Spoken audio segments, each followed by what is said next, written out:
Kita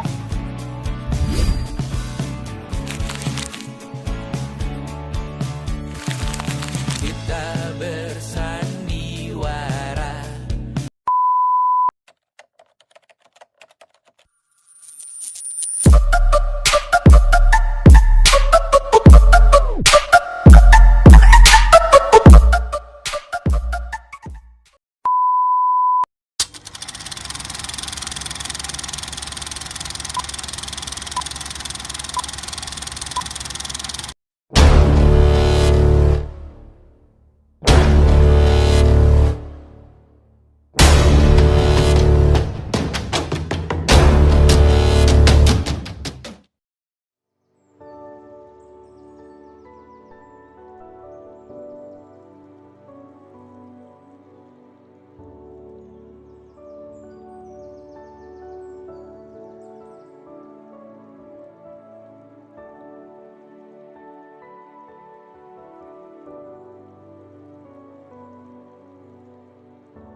Baik, kita masuk pada identitas nasional negara Indonesia.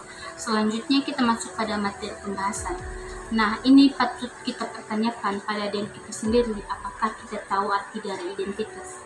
Nah, jadi teman-teman, identitas itu berasal dari bahasa Inggris, biasa disebut dengan identity, yang artinya memiliki ciri-ciri, tanda, dan jati diri yang ada pada seseorang, atau sesuatu yang dapat membedakan dengan yang lain. Nah, jadi teman-teman, identitas itu adalah sifat khas yang menerangkan dan sesuai dengan pribadi diri sendiri, kelompok, dan negara itu sendiri. Nah, pasti muncul nih dalam benak kita apa arti dari identitas nasional. Nah, jadi teman-teman, identitas nasional itu adalah ciri khas atau jati diri suatu bangsa atau karakter yang ada pada bangsa tersebut. Nah, ini menjadi pengenal suatu bangsa yang disepakati dan diterima oleh bangsa tersebut. Sehingga identitas nasional itu menjadi sangat penting sebagai pemikat dan pemersatu untuk mencapai tujuan bangsa tersebut. Jadi, identitas ini juga dapat menjadi pembedaan antara suatu bangsa kita dengan bangsa-bangsa yang lain. Identitas nasional ini juga adalah merujuk pada perasaan dan kesadaran kolektif yang dimiliki oleh sekelompok orang yang merasa berhubungan satu dengan yang lain. Jadi teman-teman, identitas ini mencakup berbagai elemen seperti budaya, bahasa, sejarah, dan nilai-nilai dan simbol-simbol nasional seperti bendera dan lagu kebangsaan, serta tradisi dan adat istiadat yang membedakan suatu bangsa dari bangsa yang satu dengan bangsa yang lainnya. Baiklah, di sini kita akan mengetahui apa itu agama. Agama merupakan salah satu identitas nasional Indonesia. Agama adalah sistem kepercayaan kepada Tuhan, dewa atau nama lain yang diwujudkan dengan ajaran, kewajiban, dan tindakan tertentu. Di Indonesia ada 6 agama yang diakui secara resmi, yaitu Islam, Kristen Katolik, Kristen Protestan, Hindu, Buddha, dan Konghucu. Keberadaan 6 agama ini menciptakan corak yang berbeda-beda, seperti kitab suci, tempat beribadah, hari besar, dan budaya. Terima kasih. Selanjutnya saya akan menjelaskan 6 agama yang diakui di Indonesia. Yang pertama ada agama Islam. Agama Islam adalah agama mayoritas di Indonesia. Dengan lebih dari 80% penduduknya menganut agama Islam. Islam mengajarkan keyakinan kepada Tuhan Yang Maha Esa dan Nabi Muhammad sebagai utusannya. Umat Islam di Indonesia mengikuti ajaran yang terkandung dalam Al-Quran, yang dianggap sebagai kitab suci serta hadis yang berisi perkataan dan tindakan Nabi Muhammad. Pentingnya 5 rukun Islam yaitu syahadat, sholat, zakat, puasa, dan haji sebagai pokok ajaran yang ditekankan dalam kehidupan umat Islam. Sholat dilakukan 5 kali sehari dalam bentuk ibadah dan pengabdian kepada Tuhan.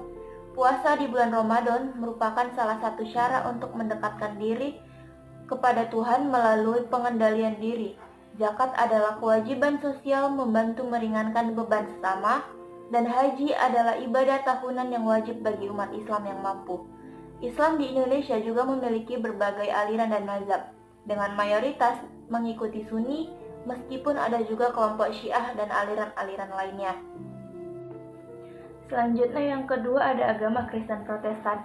Agama Kristen Protestan di Indonesia memiliki pengikut yang cukup besar, meskipun tidak sebanyak Islam. Kristen Protestan mengajarkan bahwa Yesus Kristus adalah juru selamat umat manusia yang melalui kematian dan kebangkitannya, memberikan keselamatan bagi umat yang percaya kepadanya. Alkitab adalah sumber utama ajaran Kristen, yang terdiri dari Perjanjian Lama dan Perjanjian Baru. Kristen Protestan mengajarkan pentingnya iman kepada Tuhan dan perbuatan baik dalam kehidupan sehari-hari. Ajaran mengenai keselamatan diperoleh melalui iman dan kasih karunia Tuhan. Di Indonesia, gereja-gereja Protestan banyak tersebar di wilayah seperti Sumatera, Sulawesi, Nusa Tenggara, dan Papua. Umat Kristen Protestan merayakan berbagai perayaan seperti Natal dan Paskah yang memperingati hari kelahiran dan kebangkitan Yesus. Meskipun Kristen Protestan minoritas di Indonesia, mereka memiliki pengaruh yang besar dalam bidang pendidikan, kesehatan, dan kebudayaan. Selanjutnya yang ketiga ada agama Katolik. Agama Katolik, meskipun memiliki ajaran dasar yang serupa dengan Kristen Protestan, memiliki perbedaan dalam praktik dan struktur keagamaan.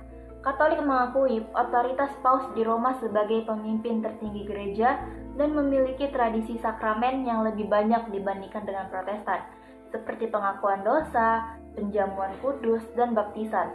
Kitab suci Katolik adalah Alkitab, namun juga terdapat tradisi lisan yang penting, seperti ajaran para paus dan konsili gereja.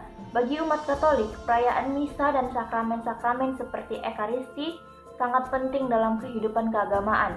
Umat Katolik di Indonesia memiliki pusat kekuatan di daerah seperti Flores, Nusa Tenggara Timur, dan sebagian daerah di Jawa. Mereka juga merayakan hari-hari besar seperti Natal, Paskah, dan Hari Raya Santo Petrus dan Paulus.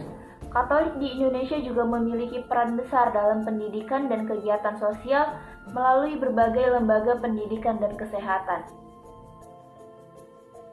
Yang keempat ada Hindu. Hindu adalah agama yang mayoritas dianut oleh masyarakat Bali, meskipun terdapat juga umat Hindu di berbagai wilayah Indonesia lainnya. Hindu merupakan agama yang sangat tua, yang berasal dari India dan memiliki ajaran tentang karma atau aksi dan akibat, dharma atau kewajiban moral, dan moksa atau pembebasan dari siklus kelahiran dan kematian. Hindu di Indonesia lebih khusus dikenal melalui praktik keagamaan yang disebut dengan agama Hindu Dharma, yang lebih mengutamakan penghormatan kepada berbagai dewa-dewi dengan Sang Hyang Widiwasa sebagai Tuhan yang Maha Esa. Bali sebagai pusat utama Hindu di Indonesia memiliki beragam upacara dan festival keagamaan yang sangat kaya, seperti Galungan dan Kuningan. Di samping itu, Hindu juga mengajarkan penghormatan terhadap alam dan leluhur. Ritual persembahan dan puja adalah bagian dari kehidupan sehari-hari umat Hindu untuk mendekatkan diri kepada Tuhan dan memohon keselamatan. Selanjutnya yang kelima ada agama Buddha. Agama Buddha berasal dari ajaran Siddhartha Gautama yang dikenal sebagai Buddha. Agama ini mengajarkan pencerahan melalui pengendalian diri, pemahaman yang dalam tentang penderitaan, dan cara untuk mengakhiri penderitaan tersebut. Ajaran Buddha berfokus pada 4 kebenaran mulia dan jalan tengah yang meliputi aspek etika, meditasi, dan kejaksanaan.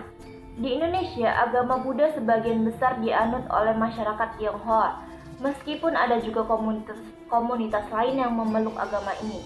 Di antara ajaran utama dalam agama Buddha adalah konsep karma, yakni keyakinan bahwa perbuatan baik atau buruk seseorang akan memengaruhi kehidupan di masa depan. Umat Buddha di Indonesia merayakan berbagai hari besar, seperti Waisak, yang memperingati kelahiran, pencerahan, dan kematian Buddha. Buddhisme di Indonesia juga menekankan nilai-nilai kedamaian dan toleransi serta hubungan harmonis dengan sesama dan alam semesta. Nah, yang terakhir ada agama Konghucu. Konghucu adalah Konfusianisme, merupakan ajaran yang berpusat pada filosofi kehidupan yang berasal dari Cina, yang mengajarkan nilai-nilai moral, etika, dan hubungan sosial yang baik dalam kehidupan sehari-hari. Ajaran Konghucu sangat menekankan pada pentingnya keluarga, keharmonisan sosial, dan penghormatan terhadap orang tua serta leluhur. Di Indonesia, Konghucu sebagian besar dipeluk oleh masyarakat keturunan Tionghoa, meskipun ajarannya bersifat universal dan dapat diikuti oleh siapa saja. Salah satu konsep utama dalam Konghucu adalah Ren, yaitu kebijakan atau kasih sayang, yang menekankan pentingnya perasaan saling pengertian antar individu. Ritual keagamaan Konghucu biasanya dilakukan pada hari-hari tertentu untuk menghormati leluhur dan memohon berkat, serta kebahagiaan. Perayaan seperti Imlek atau Tahun Baru Cina merupakan salah satu contoh penting dari perayaan agama Konghucu. Bagaimana globalisasi mempengaruhi agama atau peran globalisasi terhadap agama? Yang pertama, globalisasi akan memudahkan seseorang untuk menyebarkan agama dan keyakinan mereka. Nah, dengan adanya teknologi informasi yang berkembang hingga saat ini dari akibat globalisasi, tentu akan mempermudah penyebaran agama. Karena dengan jaringan yang luas di global, masyarakat akan lebih mudah mendapatkan informasi mengenai agama dan kepercayaan. Yang kedua, itu akan meningkatkan toleransi dan dialog antar agama. Dengan jaringan yang luas, tentunya masyarakat dengan agama yang berbeda itu akan berdialog satu antara lain, dan tentu itu akan menumbuhkan sikap toleransi dari mereka yang beragama. Kemudian ada juga dampak negatif yang diakibatkan oleh globalisasi terhadap agama. Dengan perbedaan keyakinan tidak mungkin bila tidak ada konflik yang terjadi. Dengan sudut pandang yang berbeda tentu akan menumbuhkan sikap tidak senang dan lain sebagainya yang dapat menimbulkan konflik antar agama. Sekularisasi agama, maksudnya di sini adalah mengesampingkan nilai-nilai agama akibat pengaruh dari agama lain. Dalam berkehidupan sehari-hari tentu akan dipengaruhi oleh budaya-budaya luar yang diserap oleh karena globalisasi yang menyebabkan juga modernisasi di antara masyarakat global. Hal tersebut membuat sikap masyarakat menjadi mengesampingkan nilai-nilai agama dan bersifat rasional akibat pengaruh-pengaruh dari budaya luar. Kesempatan kali ini saya akan menjelaskan tentang pentingnya toleransi dalam kehidupan masyarakat. Indonesia adalah negara dengan keberagaman budaya, agama, etnis, dan bahasa. Keberagaman ini menjadi salah satu kekayaan bangsa, tapi juga menuntut pentingnya sikap toleransi dalam kehidupan sehari-hari. Apa itu toleransi? Toleransi adalah sikap menghormati dan menerima perbedaan di antara individu dan kelompok, serta menjalani kehidupan bersama-sama damai tanpa diskriminasi. Di dalam era globalisasi dan keterhubungan yang semakin erat, pentingnya bagi Indonesia untuk terus memperkuat sikap toleransi dalam masyarakat. Hal ini bukan hanya tanggung jawab pemerintah, melainkan juga setiap warga negara Indonesia.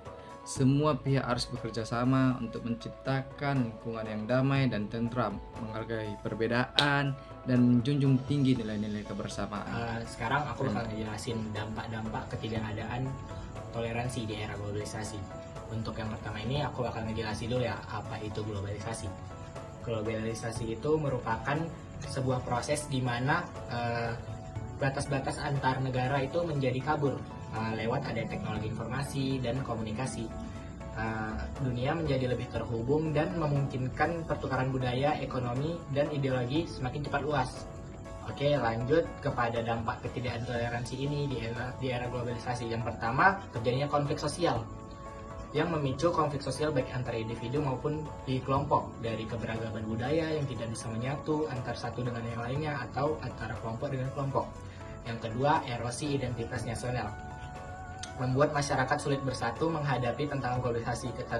Ketegangan antar golongan dapat mengakibatkan masyarakat kehilangan fokus pada nilai-nilai nasional yang seharusnya memperkuat persatuan.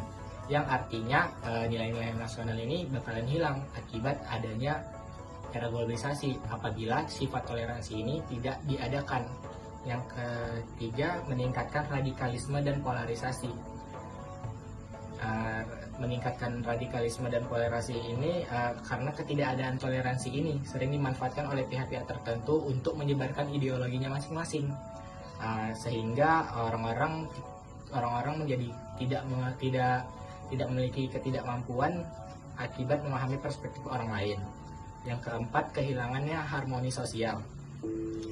Dalam masyarakat majemuk, keberagaman adalah kekayaan yang harus dirawat. Ketidakmampuan untuk menghormati perbedaan dapat menyebabkan kerusakan ikatan sosial. Oke, lanjut ke solusi dan upayanya ya untuk mengakomodir toleransi di era globalisasi ini. Yang pertama itu kita perlu tanamkan sejak dini karakter dan kewarganegaraan di setiap individu. Selain itu harus adanya dialog antar komunitas. Yang kedua, adanya kampanye toleransi dan penguatan hukum yang dilindungi keberagaman yang tetap harus didorong. Toleransi bukan hanya tentang menerima perbedaan, tetapi juga menghormati dan menjadikannya kekuatan untuk membangun persatuan di tengah arus globalisasi.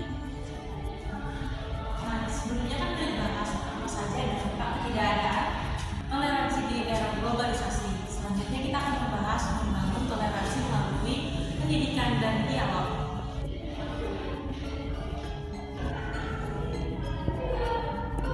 Membangun toleransi merupakan fondasi penting untuk menciptakan masyarakat yang harmonis.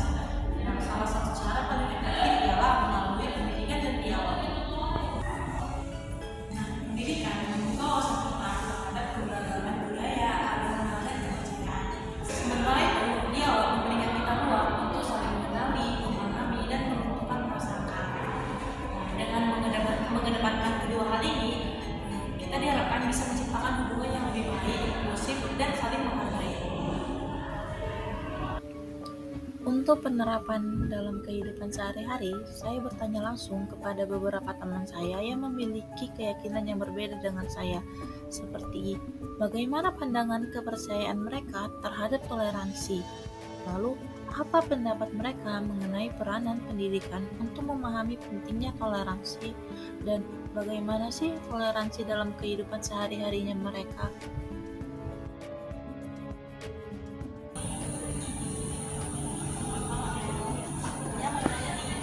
Gimana sih menurut pandangan agamanya El tentang konsep hidup berdampingan dengan agama lain?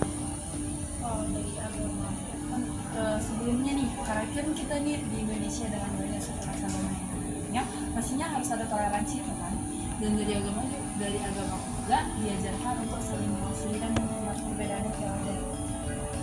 Mungkin ya dari agamaku memang dianjurkan untuk saling mengasihi dan adanya toleransi untuk antar agama.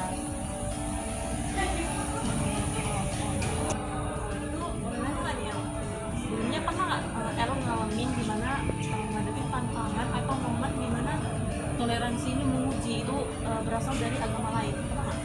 Untuk sejauh ini sebenarnya masih belum, karena juga dari sekitar aku juga yang beragama juga, tetangga aku juga itu ada yang Buddha, ada yang Muslim juga. Jadi sejauh ini paling masih yang belum ada yang sampai persatuan karena agama gitu. Jadi belum ada ya, sebenarnya masih harmonis. Masih ya.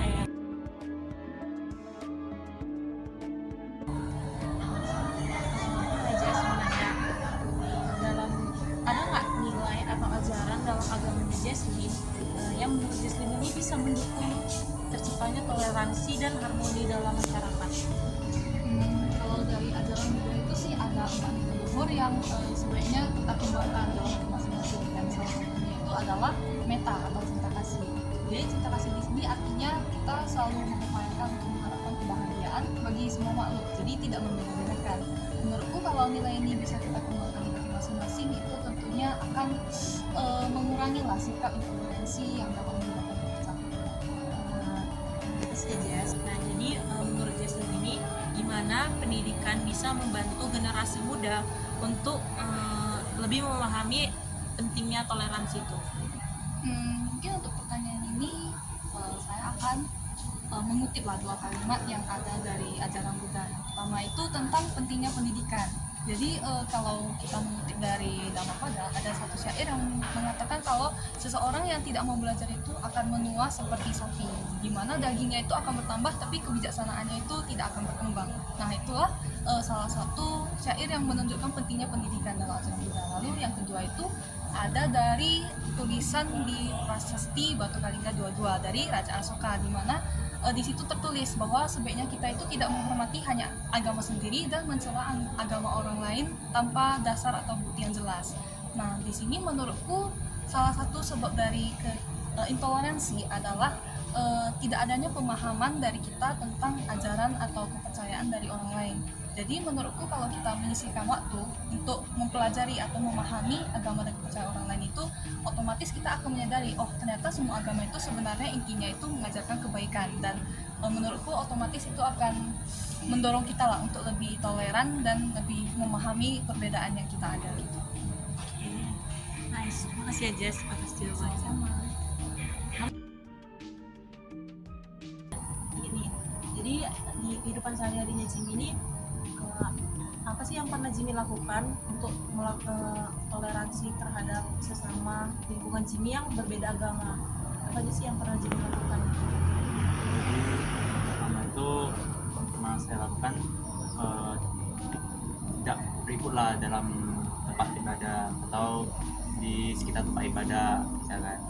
Nah yang kedua itu bisa dengan menghormati orang-orang yang lagi saya sholat atau ibadah atau yang lagi berpuasa. Nah kalau gitu pernah nggak di lingkungan Jimmy sendiri ini pernah melakukan kegiatan yang intoleran gitu? Pernah nggak Jimmy merasa kayak mereka ini nggak toleransi kepada Jimmy? Sejauh ini sih di lingkungan saya sekarang itu semua toleransi. Berarti sejauh ini masih berjalan bagus selanjutnya. Ya, berjalan bagus. Terima kasih ya Jimmy. Gitu. Selamat datang. Dalam video ini kita akan membahas bagaimana agama berperan penting dalam menghadapi tantangan globalisasi. Di era globalisasi ini tentu kita dihadapkan pada berbagai nilai dan budaya yang berbeda dan semakin berkembang. Nah, pendidikan agama tentu memberikan landasan moral yang kuat. Setiap individu dibantu untuk tetap berpegang pada prinsip-prinsip etika yang baik. Misalnya, semua ajaran agama tentu mengajarkan tentang kejujuran, keadilan, dan tanggung jawab sosial. Nah, globalisasi membawa keberagaman budaya dan agama. Disinilah peran agama menjadi sangat penting dalam membangun toleransi. Dengan memahami dan menghargai perbedaan antar umat beragama, kita dapat mencegah konflik dan menciptakan masyarakat yang harmonis. Dialog antar umat beragama sangat membantu dan dapat membuka jalan yang saling pengertian untuk. Nah, ternyata kemajuan teknologi juga membawa tantangan baru. Agama dapat memberikan panduan etis dalam penggunaan teknologi nih, seperti media sosial. Dengan memanfaatkan platform ini secara positif, tentu kita dapat menyebarkan nilai-nilai baik bagi agama dan mengingatkan tentang bahaya penyalahgunaan teknologi. Dengan demikian, agama memiliki peran yang sangat penting dalam membantu kita menghadapi tantangan globalisasi nih. Mari kita gunakan nilai-nilai agama untuk membangun dunia yang lebih baik dan harmonis.